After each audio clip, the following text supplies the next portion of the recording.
Hola, hola, hola, ¿cómo están? Feliz y bendecido día, ¿cómo andan? Espero que muy bien. Bueno, acá estamos ahora con un poquito de lectura en vivo, en este caso con el libro El Ojo del Yo, que ya llega a su fin. Hoy leemos el último capítulo, capítulo 21. Mañana pasaré a leerles una nota del autor, acerca del autor, un resumen bibliográfico que también está en el libro, y bueno, a mí me gusta leer todo lo que está en el libro.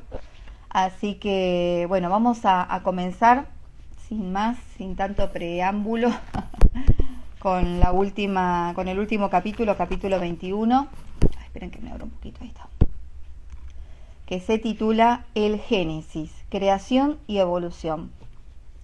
Vamos con la primera pregunta, que dice: ¿cómo se originó la vida tal como la conocemos? Respuesta: es obvio que la vida se origina desde la potencialidad infinita de lo no manifiesto, que es la única con suficiente poder como para poder crear vida. El mundo material de la forma es un mundo de efectos, no tiene poder intrínseco y mucho menos el poder de la creación. El poder emana de la realidad suprema, que en sí misma no tiene forma, pero es intrínseca a la forma. Cuando el resplandor del Espíritu, Dios, luz suprema, cae sobre la materia inerte, genera en su interior un influjo organizativo, una potencialidad que es un efecto del campo de atracción de la vida en la conciencia. Así, la vida se engendra a través de la luz de la divinidad, que es la fuente última de toda existencia. La conciencia es, así pues, el agente de esta manifestación.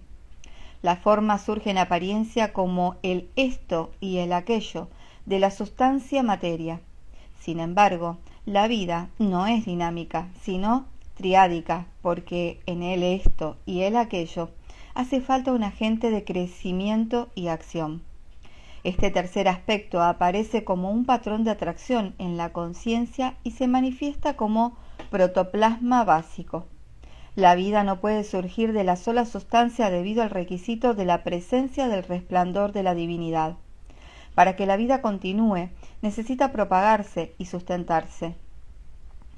Los patrones de atracción de la creación son triunos en el sentido en que la presencia de Dios activa las potencialidades allí donde las condiciones son favorables.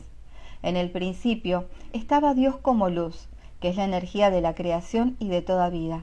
En el principio solo había energía y potenciales infinitos, y esta energía se manifestó después como materialidad y sustancia. La activación de la diada básica de la estructura de la materia se realizó al añadir un agente vitalizador que permitió que la vida pudiera desarrollarse. Las primeras formas de vida eran sumamente sencillas y básicas, y su primera tarea consistió en sobrevivir y duplicarse. La conciencia era el agente activador de la evolución, y dentro de ella los campos de atracción dieron estructura a la forma, haciendo posible así la retroalimentación y el aprendizaje. La evolución tuvo lugar dentro de los campos de atracción de la conciencia, que se manifestó en formas más complejas de vida, como una inteligencia intrínseca básica y con la capacidad para almacenar datos. La motilidad apareció junto con otros aprendizajes adaptativos, y el almacenamiento de datos y la comunicación dieron como resultado la creación del sistema nervioso y con el tiempo del cerebro. En la creación se incluye también la estética de la inteligencia y la aparición de la vida en una manifestación inagotable de belleza y gracia. La evolución es, por tanto, la gracia de Dios que se manifiesta como una creación continua, estructurada a través de la inteligencia de la conciencia en sí. La vida es un resplandor de Dios que se manifiesta a medida que el universo se expresa a través de la evolución. Somos tanto el producto como el testigo de la creación, en tanto que proceso eterno continuo. La ciencia se ocupa solamente de los mecanismos de la forma, pero la vida solo es comprensible desde el punto de vista de los dominios no lineales de la conciencia. Esta es la razón por la cual hay ahora tanto interés de la ciencia en la conciencia como tema legítimo de estudio. Se cree que la ciencia de la conciencia es el área más fructífera para la investigación de cara a la futura evolución del hombre. Pregunta: ¿por qué es tan importante la evolución de la conciencia? Respuesta: la expansión de la conciencia es crucial para la humanidad, pues sin ella, la humanidad se habría encontrado en un callejón sin salida. El campo principal en el cual han evolucionado la humanidad en los últimos 1000 años ha sido el de la tecnología. La calidad de vida ha mejorado, pero la mayor parte de la población mundial no ha podido acceder a esa calidad de vida. Los problemas más básicos de la humanidad, como la pobreza, el crimen, las adicciones, los trastornos emocionales y psiquiátricos, la guerra y los conflictos han sido la nota dominante durante miles de años. Solo en el último siglo ha habitado 2 guerras mundiales, la depresión, grandes epidemias, un crecimiento desmesurado de la población y un incremento del crimen, las drogas y la pobreza. En el campo de la medicina principalmente se ha dado un gran progreso con la eliminación de muchas enfermedades y el alivio de muchos trastornos mentales. Hasta 1986, como ya hemos dicho, la conciencia de la humanidad estuvo en un nivel negativo y destructivo, por debajo del 200. Mientras estuvo en el 190, la humanidad permaneció atrapada en el nivel del sufrimiento. Las soluciones populares propuestas ante los problemas sociales como el fascismo, el comunismo, las dictaduras y los proyectos utópicos resultaron ser peores que las circunstancias originales que todas estas soluciones pretendían resolver. Incluso la religión se convirtió en una gran opresora, implicándose y prestando apoyo a carnicerías y crueldades de grandes proporciones. La corrupción del poder invadió todos los campos del quehacer humano, y todos los progresos que hubo en la sociedad tuvieron su origen y fueron sustentados por una minoría de la población que se calibraba por encima del 200. Así, se podría decir que la medicina y la ciencia, que se hallan ambas en el 400, han constituido las principales contribuciones en cuanto a efectos positivos. La industria, en el 300, también ha sido benefactora de la sociedad. En cambio, resulta significativo que incluso ahora la mayoría de la población mundial se calibre por debajo del nivel de integridad del 200. Esta negatividad masiva sigue siendo contrarrestada por esa pequeña minoría de la población que se encuentra en niveles positivos muy superiores. Ese pequeño número de seres humanos es suficiente para contrarrestar la gran negatividad de las masas, que si no se equilibra, traería como consecuencia la destrucción de la humanidad. Con un nivel de conciencia general de 190, la aniquilación nuclear de la humanidad no solo era una posibilidad, sino una probabilidad. Las bombas nucleares que podían aniquilar toda vida humana sobre el planeta se hallaban bajo la consideración y la planificación de naciones militaristas, que podían usarlas como represalia en caso de una derrota militar. El profetizado fin de los tiempos estuvo muy cerca de manifestarse. La señal que se había profetizado estaba en función de si el gran oso del norte, es decir, Rusia, la Unión Soviética, seguía siendo atea o volvía a Dios. La caída del monolito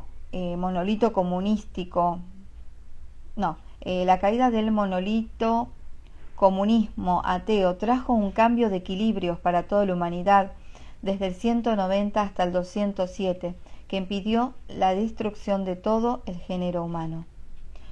Aunque históricamente se suele tener la tendencia a culpar de cualquier catástrofe a líderes concretos, en realidad estos líderes no podían medrar sin el apoyo de las masas, que si están por debajo del 200 son vulnerables a conceptos distorsionados, reclamados, propagandas y programaciones masivas que utilizaban el odio, la venganza, el orgullo, la ira y la codicia como medios. Por tanto, es crucial para la conciencia de la humanidad que el nivel de conciencia general se mantenga por encima del 200.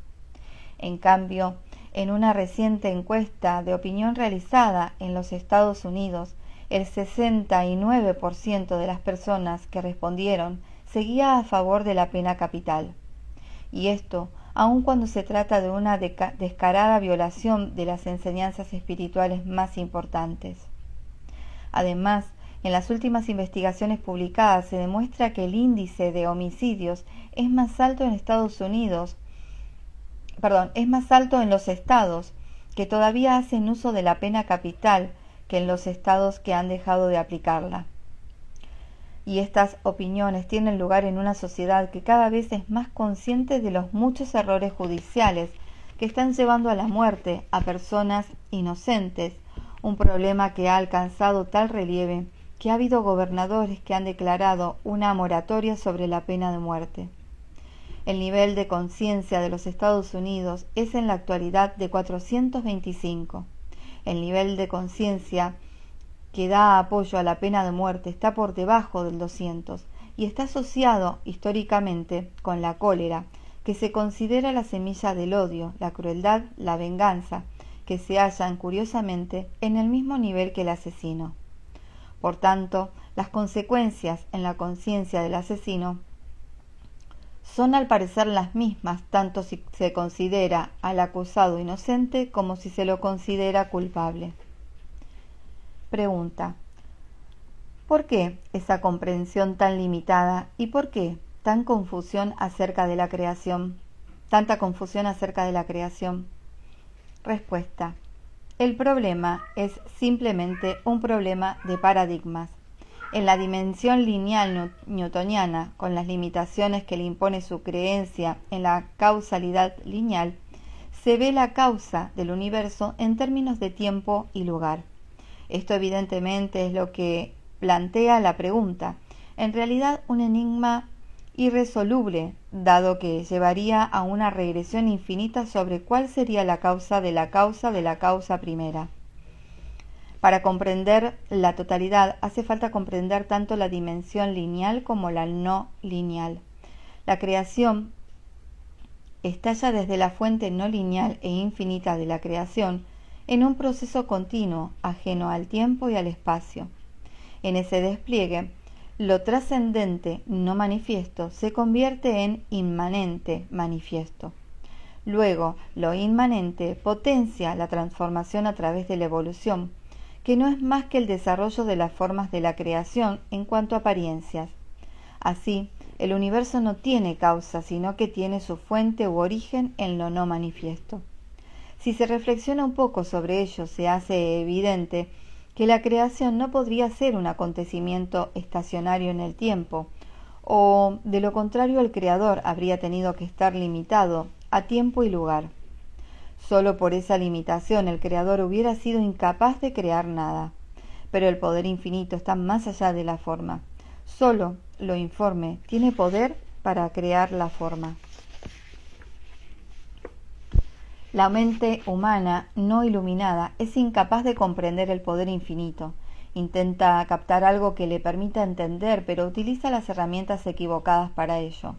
No se pueden encontrar respuestas en el paradigma de la causalidad lineal, que es un paradigma de fuerza basado en la noción de causalidad como única explicación. Pregunta: en las interminables discusiones entre creacionistas religiosos y evolucionistas, ¿están todos equivocados?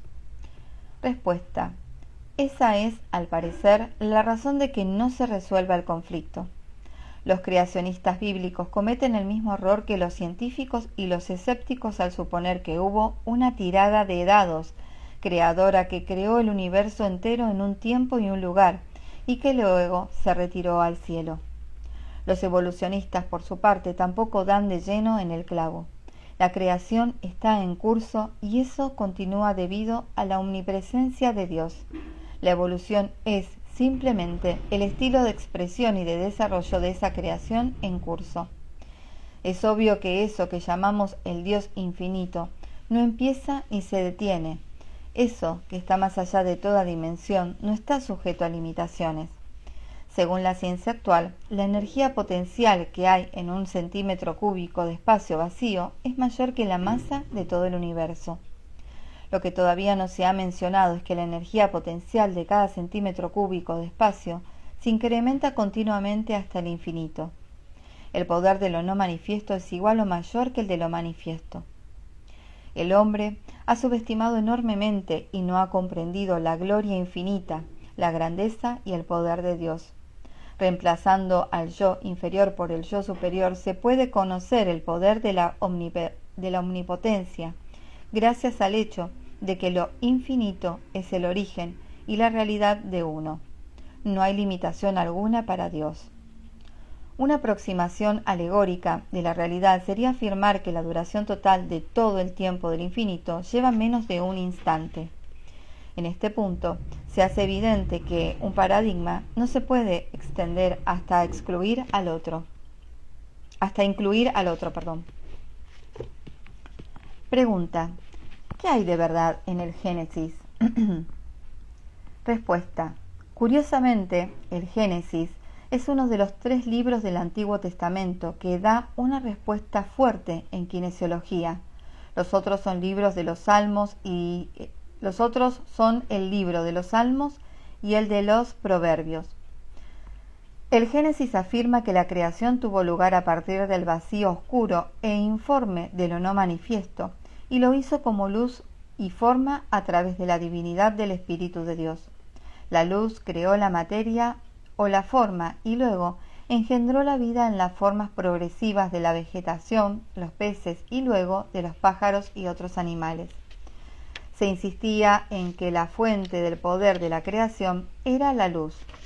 Se afirma que la aparición de cada animal es una expresión en forma de su esencia según su especie. Por último, se creó al hombre, con un gran poder sobre el resto de criaturas vivas y por tanto con dominio sobre ellas. Después vino la fatídica advertencia de evitar la dualidad y la no realidad del bien y del mal, que están relacionadas con la percepción y generan la creencia en lo irreal. Esta era una advertencia necesaria porque el hombre era una criatura limitada y, a diferencia de una deidad iluminada, era incapaz de diferenciar entre la verdad y la falsedad. El hombre vino a la existencia en la forma, le puso nombre a todos los animales de la tierra. Sin embargo, el hombre disponía del suficiente poder de conciencia como para generar creencias. Después de caer en el agujero de la dualidad, la mente humana le dio realidad a la falsedad y luego creyó que lo engañoso tenía existencia independiente.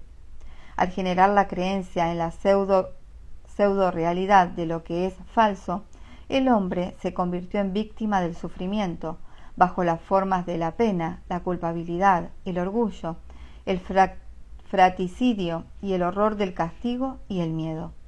Esta situación atrajo de los cielos la aparición de avatares y budas de iluminación que manifestaron que sólo trascendiendo la dualidad, en este caso el bien y el mal, se podría recobrar la realización de la inocencia innata. Las limitaciones de la conciencia del hombre en un nivel que le hace vulnerable al error se atribuyen históricamente a la vanidad del deseo de poder a través del conocimiento. Así, el hombre, poco después de su creación, se convirtió en no iluminado y quedó sujeto al error. Las acciones que se originan en los niveles de conciencia inferiores al 200 se etiquetaron históricamente como pecados. Todos los grandes maestros espirituales apercibieron a las masas para que evitaran el pecado debido a sus consecuencias kármicas, a los que se le dio la forma de infiernos.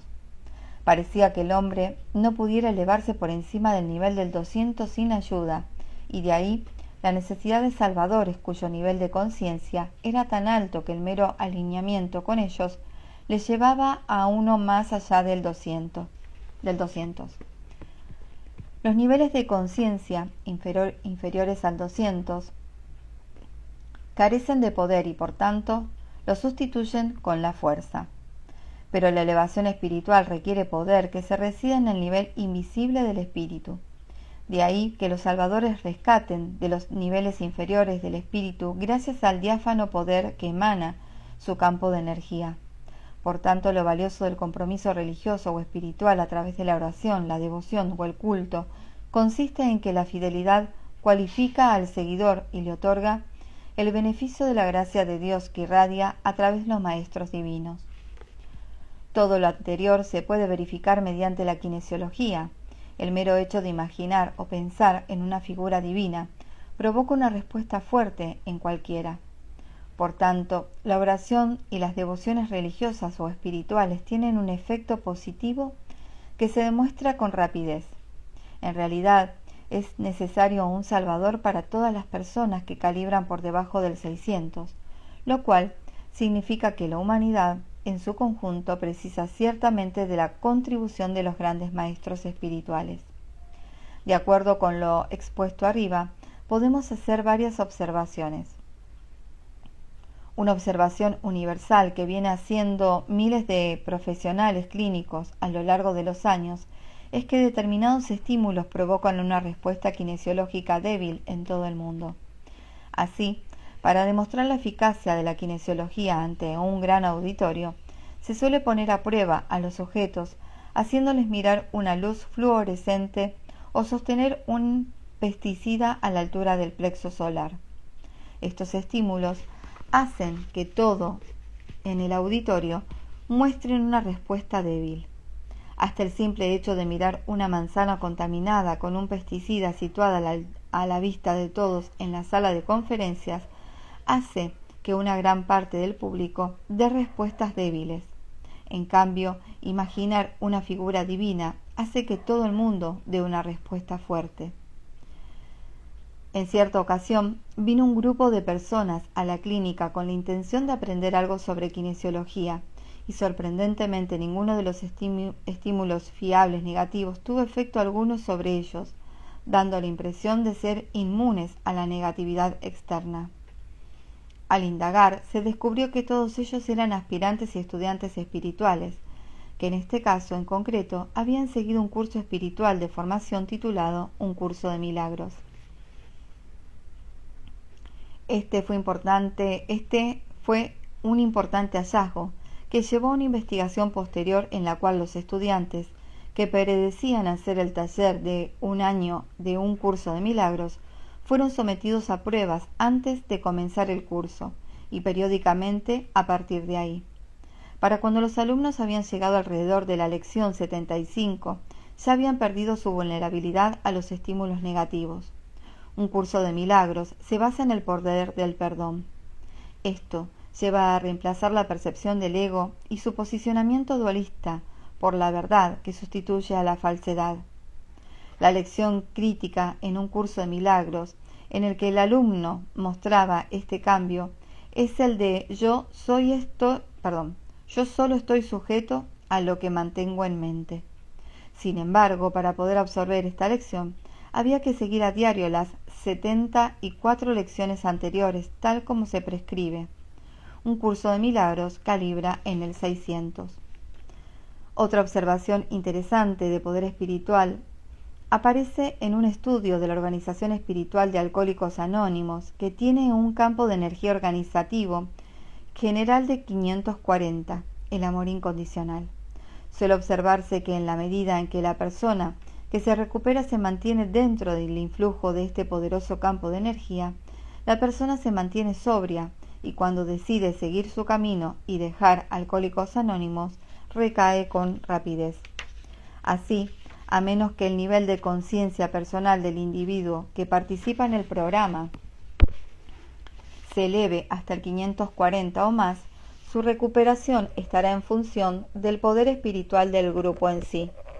Es algo parecido a las limaduras de hierro que se mantienen juntas merced al poderoso campo electromagnético. Últimas dos preguntas de este último capítulo. ¿Cómo explica usted lo milagroso? Respuesta.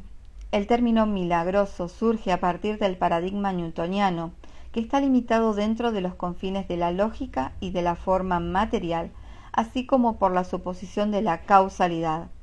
Los milagros solo son comprensibles desde los dominios de lo no lineal. Cuando el poder espiritual se centra en la imperfecta percepción, ésta se ve reemplazada por la visión de la realidad subyacente, que no se halla dentro del reino de la lógica. Según la experiencia humana, el perdón es probablemente el desencadenante más frecuente de este fenómeno, porque trae consigo la curación y el retorno de los atributos espirituales positivos como el amor. Esto quedó demostrado ampliamente entre los veteranos de la Segunda Guerra Mundial y los de las guerras posteriores, donde los antiguos enemigos hace tiempo se perdonaron y el respeto y la hermandad sustituyó el odio. Última pregunta. Carl Jung introdujo el concepto de sincronicidad. ¿Es más comprensible ahora este concepto? Respuesta. El nivel de conciencia del genio de Freud se calibra en el 499 y el de Jung en el 540. Por tanto, Jung pudo ver y comprender más allá de las limitaciones de la lógica convencional. Este salto de conciencia le permitió intuir que lo visible está sujeto a lo invisible, donde reside el verdadero poder. Los campos de atracción de la conciencia pueden, por tanto, influir simultáneamente en múltiples acontecimientos que están ampliamente separados por el observador, que no ve mecanismos aparentes o causas supuestas que expliquen el fenómeno. La sincronicidad no se puede explicar desde la dimensión lineal. Para aquellos que han evolucionado más allá del nivel de conciencia del 600, lo milagroso y la sincronicidad son los patrones dominantes de la vida, que demuestran, por otra parte, la validez de las expresadas características de la conciencia, la de que la energía sigue al pensamiento o la de que lo que se manifiesta en la mente tiende a materializarse. Con esta idea como base se conoce ya bastante bien el valor de la visualización. Sincronicidad significa una correlación cuántica, pero no una causalidad. La correlación es su patrón en los dominios no observables, que se manifiestan simultáneamente en un tiempo y un lugar aparentemente divergentes. Así, miles de limaduras de hierro se pueden ver afectadas por un único campo electromagnético, en el cual un pequeño cambio produciría cambios simultáneos en los acontecimientos observables. El poder espiritual dispone de la capacidad, en su expresión como conciencia, de influir en multitud de mentes individuales y, por tanto, de acontecimientos. En la vida diaria, aunque las secuencias se atribuyen a la lógica y la intención, lo cierto es que todo el mundo se da cuenta de que tienen lugar como resultado de lo intangible de las actitudes, los puntos de vista, los sentimientos, el atractivo y la inspiración. La vida, tal como la vemos y la experimentamos, es el resultado de lo intangible en los dominios visibles, que haya la disposición y la forma adecuadas para facilitar la intención, así como la atracción y la adversión. Lo que determina la calidad de vida no es lo tangible, sino lo que ello significa para nosotros. Felizmente, un pensamiento amoroso es muchísimo más poderoso que un pensamiento negativo. Si no fuera así, ya no quedaría nadie en este mundo para contarlo. Bueno, seres bonitos, hemos concluido este maravilloso libro del Dr. David Hawkins, El ojo del yo. Mañana voy a leer acerca del autor un breve resumen que está en la parte de atrás. No lo leo ahora porque ya me tengo que ir, pero bueno, mañana queda solamente esa partecita y ya concluimos con este libro.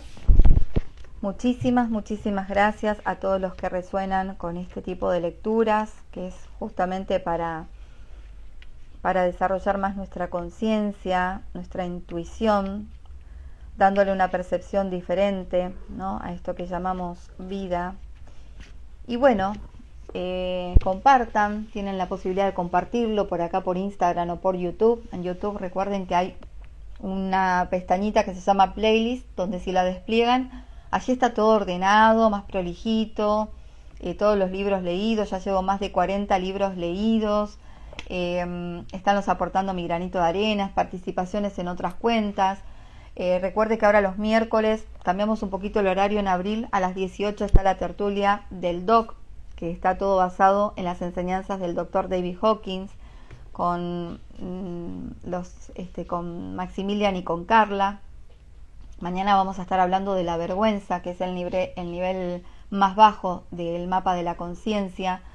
Y bueno, y que hoy a las 6 de la tarde voy a comenzar a leer el libro Vengo del Sol, de Flavio Cabobianco, si no me equivoco el apellido. Tengo muchas ganas de leer ese librito, que es muy cortito, no lo tengo en físico, lo tengo en PDF, pero bueno, ya me olvidé que lo tenía cuando me lo compartieron el año pasado, y hoy siento que hay que leerlo, porque sí.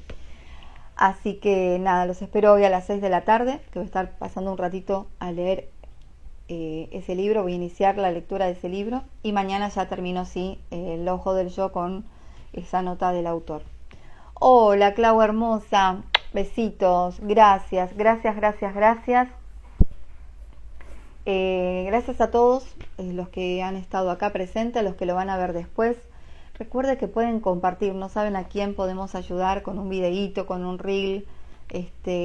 Nada, no cuesta nada. También ayudan un montón a la cuenta si ponen un corazoncito, si le dan un me gusta en YouTube, si se suscriben al canal.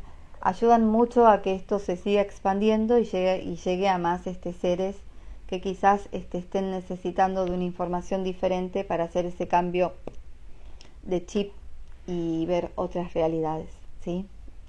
Gracias. Nos vemos mañana. No, nos vemos hoy a las 6 de la tarde con la otra lectura. Nos vemos. Chao.